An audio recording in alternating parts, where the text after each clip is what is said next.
5 al 6. Voy a leer desde el 2 al 6, hermanos, porque la vez pasada que estuve con ustedes compartimos precisamente eso. Compartimos el versículo 2 al 4. Yo el día de hoy me quiero enfocar en los versículos 5 y 6, pero vamos a leer desde el versículo 2 hasta el 6. Dice así el apóstol Pablo: perseveren en la oración, velando en ella con acción de gracias. Oren al mismo tiempo también por nosotros, para que Dios nos abra una puerta para la palabra, a fin de dar a conocer el misterio de Cristo, por el cual también he sido encarcelado, para manifestarlo como debo de hacerlo. Anden sabiamente para con los de afuera, aprovechando bien el tiempo, que su conversación sea siempre con gracia, sazonada como con sal, para que sepan cómo deben de responder a cada persona. Entonces, si recuerdan un poco acerca de lo que estuvimos compartiendo la última vez que estuve aquí, de estos tres primeros versículos, versículos 2, 3 y 4, decíamos que el apóstol Pablo se asegura de que la iglesia de Colosas practique una vida en oración con gratitud, para después pedirle a los colosenses que oren por ellos y que después oren también por el ministerio de la palabra de Dios. Ahí vemos como el apóstol Pablo en el versículo 2 dice: perseveren en la oración, velen en ella con acción de gracias, y después les dice: oren al mismo tiempo también por nosotros, para que Dios nos abra una puerta para la palabra. Así que el apóstol Pablo les está exhortando a que tuviesen esta vida de oración, y después les exhorta a que ahora oren por ellos, por el ministerio que ellos están realizando en compartir a Cristo. Y lo que podemos ver claramente es de que para Pablo la oración es esencial para la expansión del evangelio. Por lo tanto, es lo que Pablo hace: exhorta a los de la iglesia de Colosas a que perseveren en oración. La oración es tan esencial para la expansión del evangelio que Pablo se encarga que sus viajes misioneros sean bañados de oración. Y en este versículo vemos cómo Pablo nos exhorta no solamente a que tengamos una vida de oración, sino que Pablo nos exhorta y nos da indicaciones de cómo podemos orar para que Dios abra puertas para compartir el evangelio. Así que dice el apóstol Pablo ahí, ¿verdad? Oren al mismo tiempo para que Dios abra una puerta para la palabra, que abra oportunidades para que la palabra sea la que haga la obra en la vida de las personas.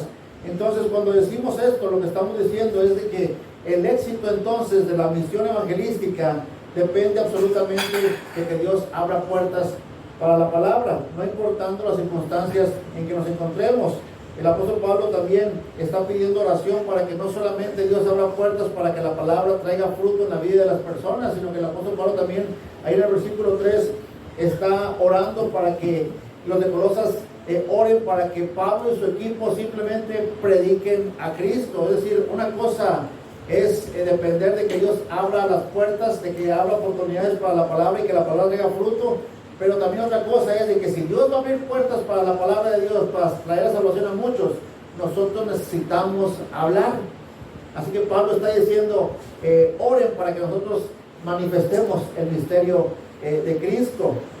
Es decir, oren para que nosotros podamos revelarle al mundo entero a Cristo y la salvación que se encuentra en Él. Esas son partes de las cosas que estuvimos viendo la última vez que estuvimos en estos versículos. Y por último vimos que debemos de orar para que el mensaje del Evangelio sea compartido con claridad. Por lo tanto, lo que decíamos es que es necesaria la intervención de Dios, hermanos, para que en la predicación del Evangelio lo hagamos de manera correcta, lo hagamos de manera precisa, lo hagamos para su gloria. Entonces, vimos que la oración es esencial en la expansión del Evangelio, pero ahora el apóstol Pablo agrega un elemento muy importante en el evangelismo, y no solamente en el evangelismo, sino que agrega un aspecto muy importante como parte de la oración, y este elemento es caminar sabiamente en el mundo. Esto tiene mucha relevancia. ¿Por qué? Porque si recuerdan, en el primer siglo los cristianos fueron calumniados como ateos, es decir, los cristianos no adoraban a los dioses paganos populares de aquel tiempo, por tanto, ellos eran los ateos, ellos eran los que no estaban adorando a los dioses propios de aquel tiempo. Y no solamente eso, sino que los cristianos en aquel tiempo también eran calumniados como antipatriotas o enemigos del Estado, porque simplemente no adoraban al César. Entonces, lo que quiero decir es lo que dice el comentarista Hendrickson. Dice: Pablo sabía que la mejor forma de frustrar esas calumnias, esos ataques, era que los cristianos se condujeran no solo virtuosamente en lugar de inicuamente, sino que también se conduciesen sabiamente en vez de tontamente. Ahora, lo que quiero decir es de que no podemos negar, hermanos, que la reputación del Evangelio o la reputación de nuestra iglesia dependerá de la forma en que nos comportamos. El texto del día de hoy, el apóstol Pablo nos va a exhortar a que andemos en la vida sabiamente y que nuestra conversación sea con gracia. Esta es una exhortación para caminar en santidad en un mundo no cristiano. Y esto es de extrema importancia, porque simplemente, hermanos, a los cristianos no les interesa nuestras doctrinas. A los no cristianos no les interesan nuestros argumentos. A los inconversos no les interesa nuestra literatura. Porque si en verdad ellos se detuvieran a checar nuestros sermones, si en verdad los inconversos se detuvieran a checar nuestras enseñanzas, nuestros libros, ellos considerarían al menos el cristianismo. Pero ellos, hermanos, no van a leer las escrituras para ver si nosotros estamos enseñando sanamente o correctamente todos los domingos. Ellos no van a leer nuestra literatura. Lo que ellos van a hacer, ellos van a leer nuestra vida. Ellos van a ver nuestro comportamiento. De hecho, los no cristianos nos observan constantemente. Ellos se van a asegurar de que nosotros estamos viviendo el mensaje que estamos predicando. Eso es lo que sí van a hacer. Es por eso que cuando el cristiano vive una vida en santidad, tiene un alto impacto a la hora de compartir el Evangelio. ¿Por qué? Porque si un cristiano vive en santidad, vive de acuerdo a lo que está predicando, vive de acuerdo a lo que la palabra está diciendo, eso, hermano Tato, hace que su evangelismo sea creíble. De ahí la importancia de este texto. Así que la idea principal que quiero compartir con ustedes el día de hoy es esta. Participamos en la expansión del Evangelio por medio de caminar en santidad en el mundo y por medio de nuestra forma de hablar con gracia. Hay dos cosas en este texto que hacen que nosotros participemos en la expansión del Evangelio. Uno, caminar en santidad en el mundo, y dos, nuestra forma de hablar con gracia. ¿Por qué estas dos cosas hacen que participemos en la expansión del Evangelio? En primer lugar, porque caminar en santidad en el mundo hace que nuestro evangelismo sea creíble. Es que en primer lugar, caminar en santidad en el mundo hace que nuestro evangelismo sea creíble. Fíjense lo que dice el versículo 5, Colosenses 4. Dice el apóstol Pablo: anden sabiamente para con los de afuera, aprovechando bien el tiempo. Y para empezar, para el judío, todo el que no era judío siempre era considerado como uno de afuera. Es decir, no estaba en el pacto, no estaba en la ley, no estaban las promesas. Y esa es la forma en la que Pablo también habla de los no cristianos. Les llama los de afuera. Ahí podemos ver, por ejemplo, en 1 Tesalonicenses 4:12, cómo el apóstol Pablo se refiere a estos. Dice: a fin de que se conduzcan honradamente, ¿para dónde? ¿O para quién? Para con los de afuera. El apóstol Pablo está haciendo una distinción entre los que están en Cristo y los que no están. Los que no están en Cristo son los de afuera. En 1 Timoteo 3:7 también dice el apóstol Pablo que el ministro debe de gozar de buena reputación entre los de afuera de la iglesia para que no caigan en desacrédito. Vemos claramente cómo el apóstol Pablo hace una distinción entre los cristianos y los no cristianos. Ahora, los cristianos en ese tiempo, los de Colosas, necesitaban ser cautelosos. ¿Por qué?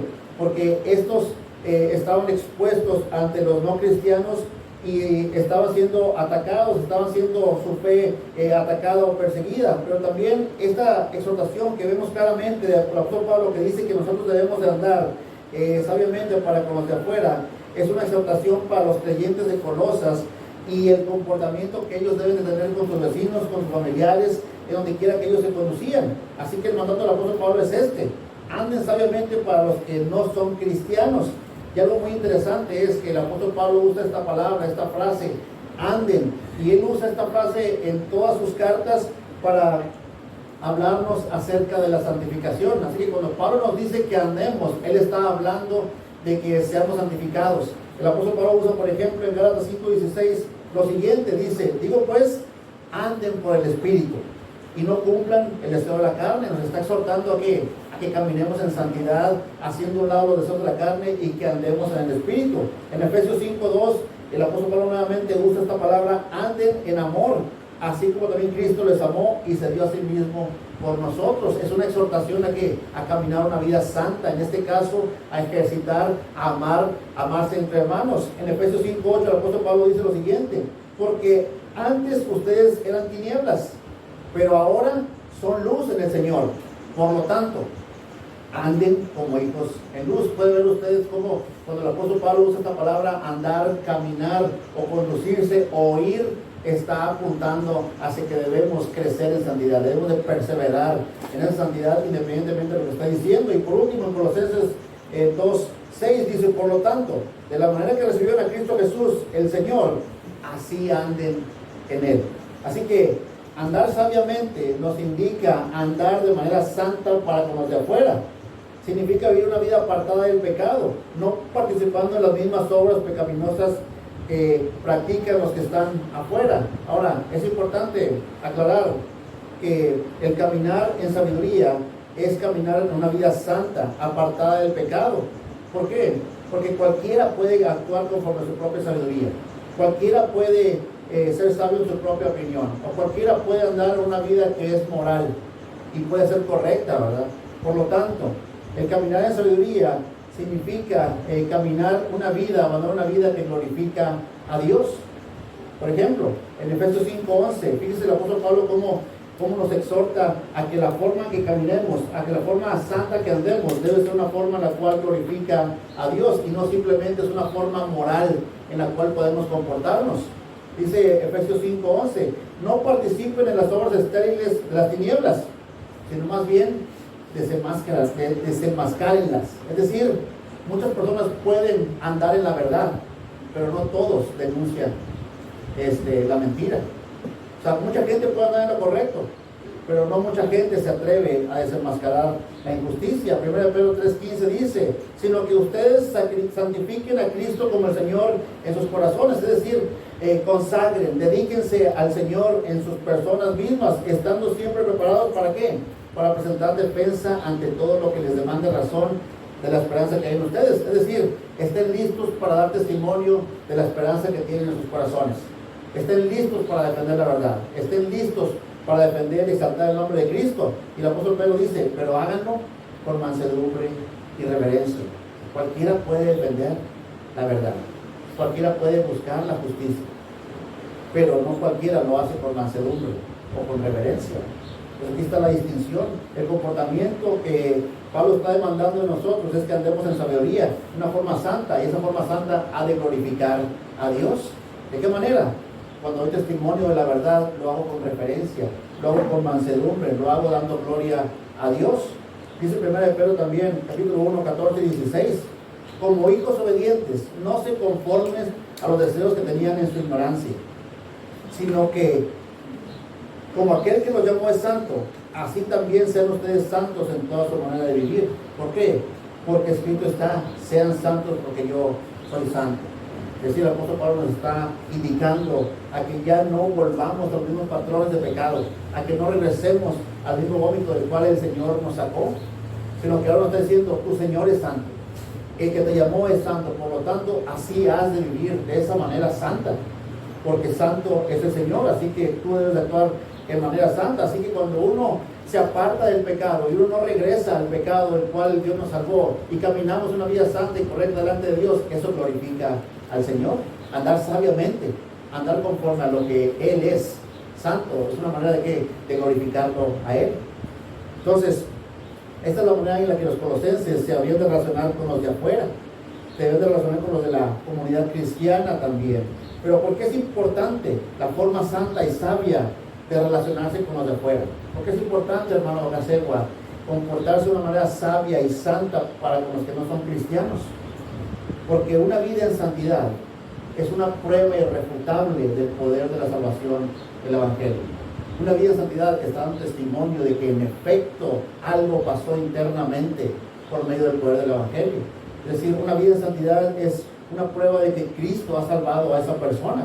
El apóstol Pablo claramente le dijo a los colosenses, ahí en el capítulo 1, fíjense, capítulo 1, versículo 6: Y está hablando el apóstol Pablo diciendo que el Evangelio, la palabra de Dios, que ha llegado hasta ustedes en todo el mundo, que está dando fruto constantemente y está creciendo. Es lo que dice el apóstol Pablo, ¿verdad? El Evangelio está transformando a la gente en todo el mundo. Y después dice, así lo ha estado haciendo también entre ustedes, desde el día que lo oyeron y comprendieron la gracia de Dios en verdad. Pablo dice, el Evangelio está dando fruto en todo el mundo y ahora está dando fruto entre ustedes desde el día que lo oyeron y comprendieron. Es decir, el Evangelio está transformando y lo ha hecho en ustedes. Es lo que el apóstol Pablo dice, ¿verdad? Pero la pregunta es, si el Evangelio ha transformado a los colosenses, si el Evangelio nos ha transformado a nosotros como iglesia, palabra de Cristo, la pregunta es, ¿cómo se puede ver el fruto de la gracia de Dios operando a través del Evangelio en la vida de las personas? ¿Cómo se puede ver el poder del Evangelio si ha transformado internamente en nuestros corazones? ¿Cómo la gente va a ver esa transformación?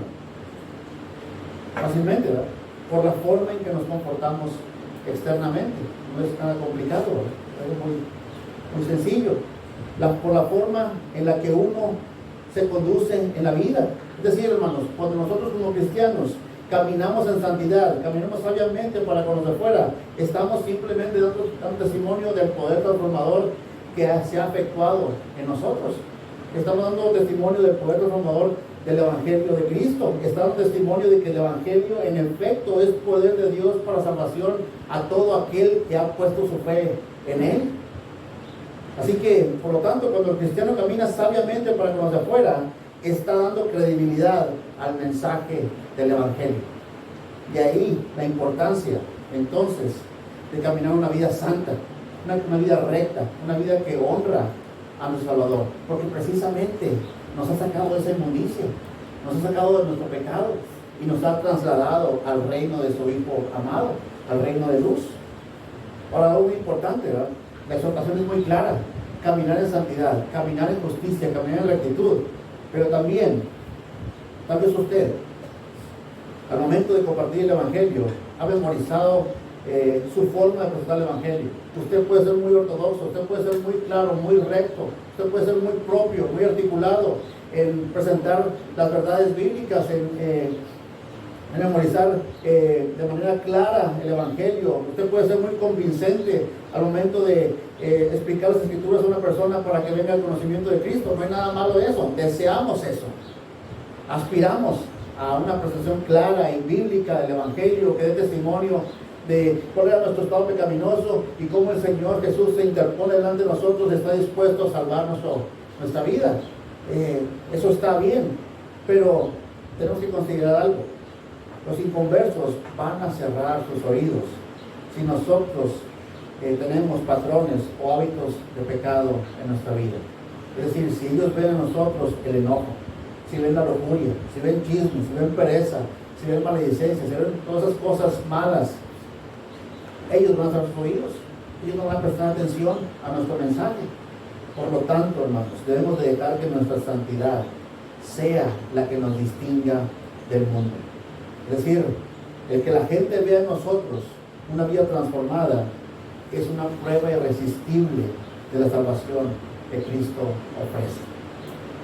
Continúa el texto diciendo: anden sabiamente para con los de afuera, aprovechando bien el tiempo. Y la Reina Valera dice así: andad sabiamente para con los de afuera, redimiendo bien el tiempo. Usa la palabra, en vez de aprovechar bien el tiempo, usa la palabra redimiendo.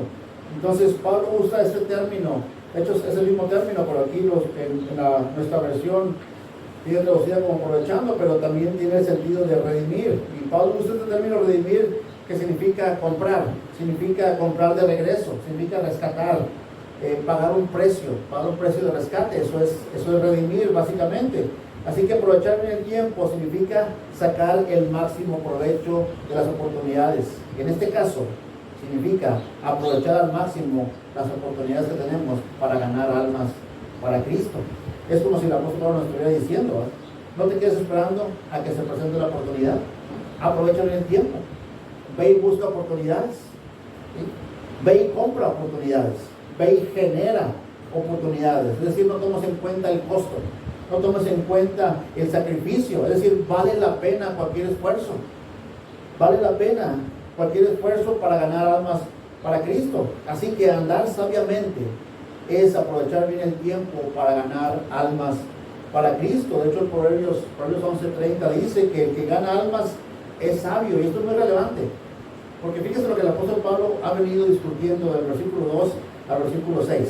El apóstol Pablo dice que perseveremos en la oración, dice que velemos, que estemos alertas con acción de gracias en el versículo 2. Versículo 3, aquí está muy interesante. El apóstol Pablo dice: oren a Dios para que él abra puertas para la palabra. Muy interesante, ¿verdad? Dios es el que va a hacer que va a abrir puertas para que su palabra, no nosotros, primeramente su palabra haga la obra, transforme el corazón, atrape al pecador. Y después, ¿qué dice? Oren para que Dios nos abra una puerta para la palabra, a fin de que demos a conocer el ministerio. Oren para que abramos la boca, para que presentemos a Cristo. ¿Se dan cuenta? Dios está detrás de toda la obra de evangelismo, abriendo corazones, trayendo la palabra efectiva y oportuna, y después está todo, abriendo nuestra boca, predicando a Cristo. Estamos orando por eso, Dios está trabajando. Y después dice: a fin de dar a conocer el ministerio de Cristo, para manifestarlo, cómo debo de hacerlo. Es decir, todavía dame palabras precisas, dame palabras exactas, oportunas, dame versículos el cual debo de compartir. Estamos dependiendo de Dios. Y después, ¿qué tenemos aquí? Tenemos el versículo 5, considerando nuestra vida santa, nuestra vida la cual refleja la transformación que hemos recibido. ¿Sí? Y el apóstol Pablo nos dice: anden sabiamente para cuando afuera, viviendo en santidad, y aprovechen bien el tiempo. Es decir, busquen oportunidades, ganen oportunidades, compren oportunidades. ¿Por qué? Porque Dios ya va delante de nosotros. Dios ya está trabajando en la vida del pecador. Ustedes hablen y vivan de manera santa. Es decir, esto nos está garantizando la misión evangelística. Una vida santa y la obra de Dios de por medio está garantizando que nosotros vayamos simplemente y prediquemos a Cristo. Por lo tanto, ¿qué estamos esperando para ganar almas para Cristo si tenemos tales promesas? Dios abriendo corazones, Dios usando su palabra, Dios habiéndonos transformado de antemano ya, hermanos, habiéndonos sacado de la inmundicia del pecado y trayéndonos a su luz, y ahora enviándonos a predicar un mensaje el cual Él va preparando de antemano. Él va preparando a las personas, y simplemente tenemos que hablar y vivir conforme a lo que Él nos pide. La pregunta es esa: ¿qué estamos esperando entonces para ganarnos para Cristo ante tales promesas de éxito, el cual no depende de nosotros, sino depende de la obra de Dios? En la carta a los Filipenses, Pablo también nos habla de que andemos como sabios. En la carta a los Efesios, Pablo nos habla para que andemos como sabios. Dice Efesios 5:15: por tanto, tengan cuidado de cómo andan, no como insensatos, sino como sabios. Y después en el versículo 6, él agrega una responsabilidad escatológica. Ahí te va, Tony, para que sé que será eso, ¿verdad? Cuando hablamos de escatología, estamos hablando del fin de los tiempos, ¿verdad? Estamos hablando de las últimas cosas del fin de los tiempos. Entonces, el apóstol Pablo nos está recordando lo que quiere decir. Nos está hablando el fin de los tiempos, hermano, para empujarnos, para movilizarnos a la evangelización. Porque dice: aprovechen bien el tiempo porque los días son malos. Es decir, Pablo nos enseña que debemos ser evangelistas intencionales. ¿Por qué? Porque el tiempo se está acabando. ¿Sí? Cada segundo que pasa es un segundo menos hacia el fin de los tiempos. Cada segundo que pasa es un segundo menos para la venida de Cristo. Así que la exhortación es esta: nosotros como cristianos debemos vivir vidas piadosas y usar la sabiduría piadosa para que cuando lleguen oportunidades evangelísticas, cuando lleguen oportunidades espirituales, aprovecharlas al máximo. Porque nosotros como iglesia, hermanos, hemos sido comisionados a compartir el evangelio. Por lo tanto, absolutamente toda persona que está aquí reunida, que confiesa el nombre de Cristo, es un ministro a tiempo completo del evangelio. Todos estamos llamados a compartir el evangelio. Y tenemos ese peso escatológico, ese peso de saber de que el tiempo está corriendo. Es un reloj en retroceso, hermano Bacasero, el cual algún día el Señor volverá. Y nos está empujando. ¿A qué? A que prediquemos. Un ejemplo de una vida transformada, como habla este texto, de una vida transformada que caminó en santidad y abandonó su vida pasada y aprovechó bien el tiempo proclamando el Evangelio de Cristo. También usted está de acuerdo conmigo, fue el endemoniado gadareno que encontramos allá en Marcos 5. ¿Recuerda usted cómo este hombre estaba poseído por miles de demonios? Estaba oprimido por miles de demonios, y una vez que Jesús lo liberó, es muy interesante porque Jesús libera a este hombre y la gente de la región, ¿qué dijo Jesús? Ven a este hombre sano, cuerdo, bueno y sano, y la gente de la región dice, vete de aquí, Jesús, oren a Jesús, después de haber visto esa señal tan milagrosa, ¿verdad? Y este hombre, una vez liberado, le dice a Jesús, déjame ir contigo. Y dice Marcos 5, 19 y 20, que Jesús no le permitió a este hombre ir con él, sino que Jesús le dice, vete a tu casa, vete a los tuyos, y cuéntales cuán grandes cosas el Señor ha hecho por ti y cómo Dios tuvo misericordia de ti. Después de vivir de esa manera horrible y oprimida, y este hombre se fue. Y dice el texto que empezó a proclamar en Decápolis cuán grandes cosas Jesús había hecho por él, y todos se quedaban maravillados. Dos cosas: la gente de la región que le pidió a Jesús que se fuese por haber sanado a este hombre, rechazaron a Cristo, pero Jesús no los dejó sin esperanza. Les mandó a este ahora cuerdo gadareno, este liberado gadareno, a que les predicara. Ahí vemos que el amor de Cristo, enviando a uno de los suyos a predicar, a dar testimonio de la salvación que había recibido. Pero también este hombre fue transformado por el poder del Evangelio, y el texto dice que aprovechó absolutamente todas las oportunidades que tuvo. ¿Por qué digo eso? Porque dice que él predicó en Decápolis. Es decir, Decápolis es una palabra compuesta que significa 10 ciudades, ¿sí? Pero eso no fue suficiente para él, porque el texto dice que empezó a proclamar en Decápolis, y después ya no dice si continuó, o sugiere entonces que continuó ahí y perseveró predicando. Ahí vemos el testimonio de un hombre transformado y que usó bien el tiempo predicando más allá de estas 10 ciudades. Así que, hermano, lo que quiero decir es esto: caminar en santidad en el mundo hace que nuestro evangelismo sea creíble, pero es necesario aprovechar al máximo las oportunidades, y tenemos que ir a compartir el evangelio con los demás. Cuando es así, estamos indudablemente participando en la expansión del evangelio. Así que no solamente caminar en santidad hace que nuestro evangelismo sea creíble, sino también, en segundo lugar, nuestra forma de hablar con gracia hace que nuestro evangelismo también sea creíble. Fíjese ahí, Colosenses 4:6, dice que su conversación sea siempre con gracia, sazonada como con sal, para que sepan cómo deben responder a cada persona. Ahora, Pablo en este versículo nos da 2 mandatos, y nos da también la razón de esos mandatos. Y esta no es la primera vez que el apóstol Pablo nos exhorta de esta manera. También vemos allá en Efesios 4:29 lo siguiente, dice así: no salga de la boca de ustedes ninguna palabra mala, sino solo la que sea buena para edificación, según la necesidad del momento, para que imparta gracia a los que escuchan. Así que el apóstol Pablo nos está diciendo que su conversación sea siempre con gracia, sazonada como con sal. Y decíamos ahorita que el mundo nos está observando, y lo que debiera el mundo de ver en nosotros es el poder transformador del evangelio en nuestras vidas.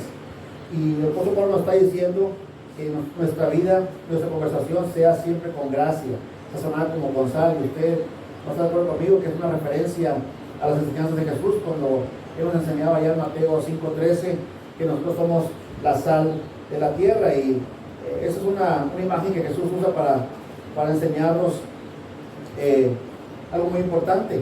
Y el uso de la sal, para empezar, era algo muy importante en aquel tiempo. ¿Por qué? Porque en el primer siglo no había sistemas de refrigeración, así que usted sabe que la sal era usada para combatir el deterioro de los alimentos. El día de hoy seguimos usando la sal para ese mismo propósito.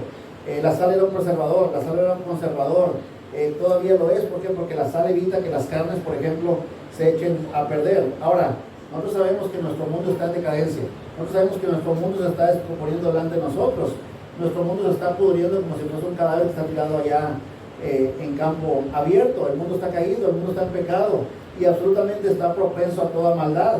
El mundo es como la carne que tiene la tendencia a descomponerse si no se refrigera. Y fíjese, moralmente hablando, el mundo no está evolucionando como dicen decir, sino que el mundo está de-evolucionando.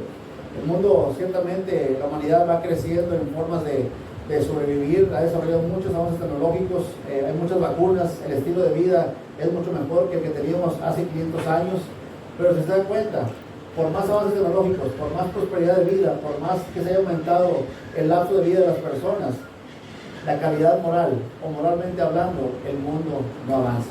El mundo se está descomponiendo cada vez más y más. Así que cuando Pablo está exhortando a los colosenses a que nuestra conversación sea como sal, está diciendo que la conversación de los creyentes puede ser una influencia preservadora, una influencia conservadora por medio de su forma de hablar. Es decir, Pablo está diciendo que la forma de hablar de los cristianos puede evitar la decadencia moral. Eso es muy importante, porque nosotros somos la sal de la tierra y nuestra forma de hablar debe de ser tal que preserve, que detenga el decaimiento o la descomposición moral de las personas alrededor nuestro. Por lo tanto, ¿qué significa esto, hermanos? Cuando Pablo nos dice que nosotros, que nuestra forma de hablar debe ser con sal, como con sal, debe ser una forma en la cual bendiga a los demás, significa entonces que nosotros, tanto usted como yo, somos el remedio. Somos el remedio que el apóstol Pablo nos está indicando aquí. Por eso nos dice, anden sabiamente para cuando afuera, aprovechando bien el tiempo, que su conversación sea siempre con gracia, sazonada como con sal. ¿Sí? Estamos en una posición en la cual somos nosotros los indicados, los escogidos, ¿para qué? Para preservar la decadencia alrededor nuestro. Nuestra conversación entonces debía de ser de tanta bendición que los no creyentes se sientan atraídos a Cristo. Esa es la influencia a la cual el apóstol Pablo nos está empujando, a ese tipo de influencia. El predicador Martin Lloyd-Jones dijo lo siguiente: la gloria del Evangelio es que cuando la iglesia es absolutamente diferente al mundo, invariablemente lo atrae. Es decir, cuando somos diferentes al mundo, cuando somos más y más a la imagen de Cristo, la iglesia atrae al mundo. Ahora, el apóstol Pablo exhorta a que nuestra conversación sea siempre con gracia, sazonada como con sal, pero ¿con qué propósito? El mismo lo contesta ahí, para que sepamos cómo debemos responder a cada persona. Es decir, el fin de nuestra conversación, el fin de que nuestra plática con los demás sea con gracia y sazonada como con sal, es que traigamos a otros a la presentación del Evangelio. Es de que ellos estén atentos, es de que ellos pongan, que abran sus oídos a nosotros para predicar a Cristo. Fíjense el ejemplo que nos da el apóstol Pedro al respecto. En primera de Pedro, capítulo 3, 1 al 2, fíjense cómo el comportamiento, cómo el conducirse de manera santa, casta y respetuosa tiene el efecto de ganar a otros para el Evangelio. Dice el apóstol Pedro, capítulo 3, 1 al 2, dice: así mismo ustedes, mujeres, estén sujetas a sus maridos. Ahora, esto aplica tanto a mujeres como cualquier persona, ¿verdad? Este principio, usted lo va a ver, aplica en cualquier circunstancia. Dice: ustedes, mujeres, estén sujetas a sus maridos, de modo que si algunos de ellos son desobedientes a la palabra, puedan ser ganados sin palabra alguna por la conducta de sus mujeres, al observar ellos su conducta casta y respetuosa. Lo que quiero decir es esto: cuando las personas ven una vida casta, respetuosa, una vida en la cual camina en santidad, una vida en la cual es recta y ejemplar, esto va a ser un ingrediente en el cual las personas van a poner atención. Las personas van a abrir sus oídos, abrir su corazón ¿a qué? No a nuestras palabras, sino al Evangelio que puede transformar sus vidas. Es una puerta abierta. Entonces, una de las razones por las que el Señor Jesucristo fue capaz de decir las palabras correctas en el tiempo correcto fue por la comunión que Él tenía para con el Padre. Él vivía constantemente en comunión con el Padre, Él amaba al Padre y Él tenía una comunión con Él que sus palabras eran tales que todos decían: nadie ha enseñado como Él, nunca nadie ha hablado como Él. Sus palabras atraían a las personas, sus palabras eran palabras de vida eterna. Dice Juan 7:32, que los fariseos oyeron a la multitud murmurando estas cosas acerca de Jesús. ¿Y qué fue lo que hicieron los fariseos? Dijeron, mandaron guardias del templo, ¿para qué? Para que aprendieran a Jesús. Y Jesús estaba enseñando, estaba predicando. ¿Y qué fue lo que pasó? Dice Juan 7:46, que los guardias regresaron con las manos vacías. Y los fariseos dijeron, ¿dónde está Jesús? Y los guardias respondieron, jamás hombre alguno ha hablado como este hombre habla. Es decir, está el impacto de una vida en santidad, está el impacto de las palabras del Señor Jesucristo. De hecho, Isaías 54 dice, con referencia a Jesús, dice, Jehová el Señor me dio lengua de sabios para poder hablar palabras al cansado, despertará mañana tras mañana, despertará mi oído para que oiga como los sabios. ¿Qué nos dice esto?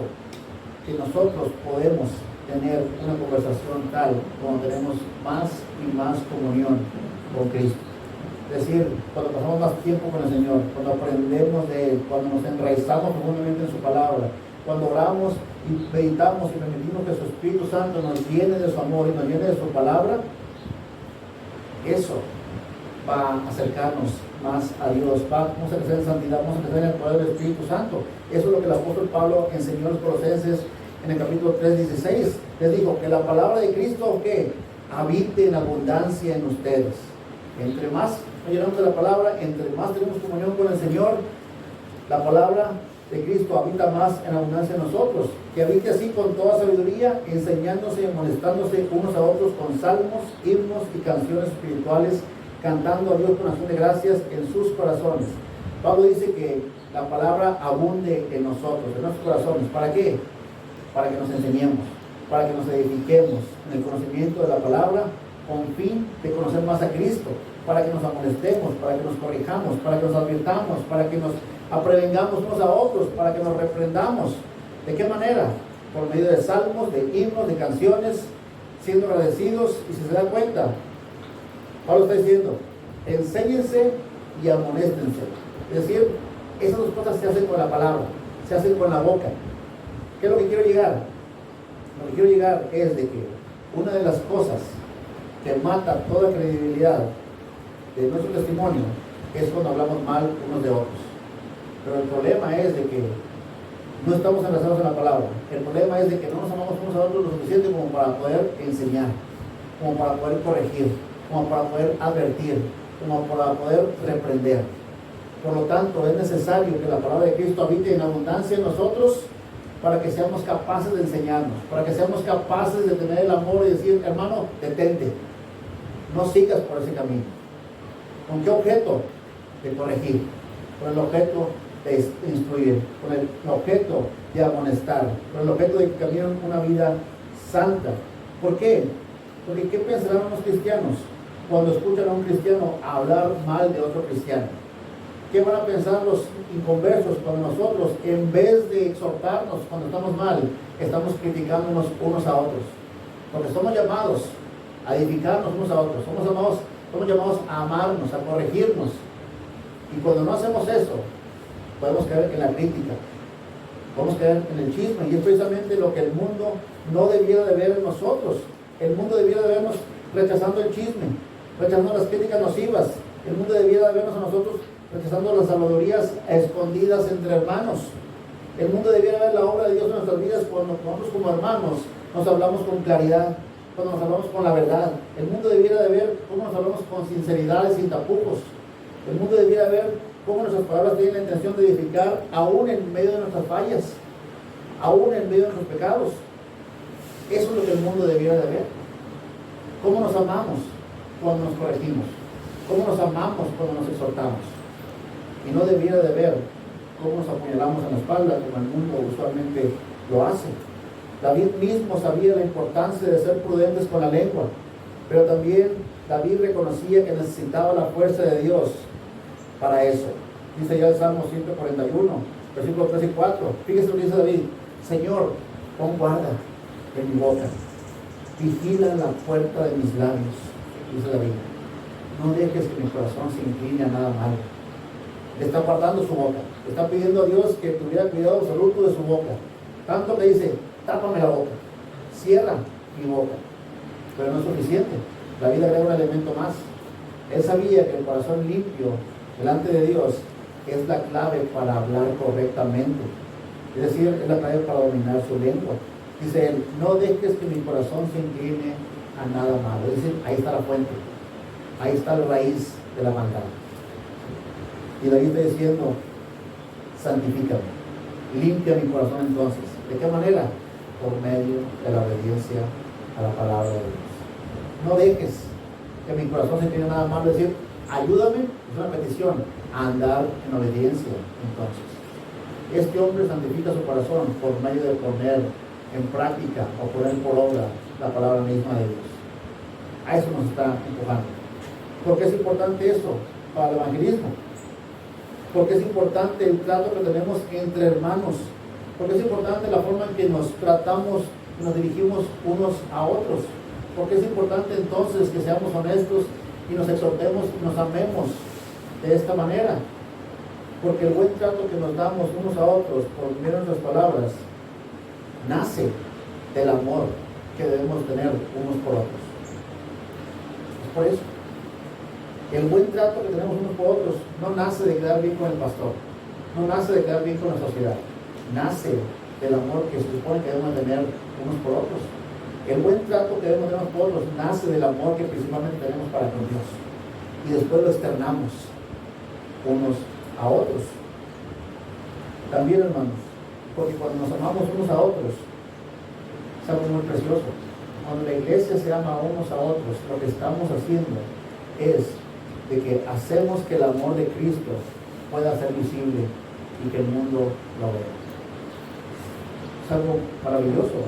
El mundo debe de ver entonces al Espíritu Santo haciendo que nosotros los cristianos nos sirvamos unos a otros, haciendo que nosotros nos amemos unos a otros, haciendo que nos edifiquemos unos a otros, haciendo que nos sirvamos y hagamos todo unos por otros. De hecho, el comentarista Henry vuelve a decir al respecto. Pablo está totalmente consciente de que la mejor forma de predicar el Evangelio, de modo que sea aceptado, era vivir de tal forma que los paganos pudieran decir, miren cómo estos se aman unos a otros. Nuestra forma de hablar entonces, hermanos, nuestro trato como hermanos hace que nuestro mensaje sea creíble. El Señor Jesús lo dijo de esta manera en Juan 13:35. En esto conocerán que son mis discípulos, si tuvieran amor los unos por los otros. Es decir, si hay amor entre nosotros y lo demostramos por la manera en la cual nos expresamos unos de otros, la gente va a ver que en efecto somos de Cristo, somos discípulos. Pero no solamente eso, la gente va a poder ver en práctica el amor de Dios para nosotros. Como conclusión, participamos en la expansión del Evangelio por medio de caminar en santidad en el mundo y por medio de nuestra forma de hablar con gracia. El amor entre cristianos, el buen trato, la conversación con gracia y sazonada como con sal es vital para el evangelismo porque hace que nuestro evangelismo sea creíble. Pero cuando nuestro evangelismo es creíble, lo más importante es de que el nombre de Dios es glorificado, porque estamos dando testimonio de la obra que Él ha hecho en nuestra vida. Y si la ha hecho, ha sido principalmente para glorificarse a sí mismo. Así que de ahí la importancia, hermanos, de una vida en santidad al momento de predicar el Evangelio.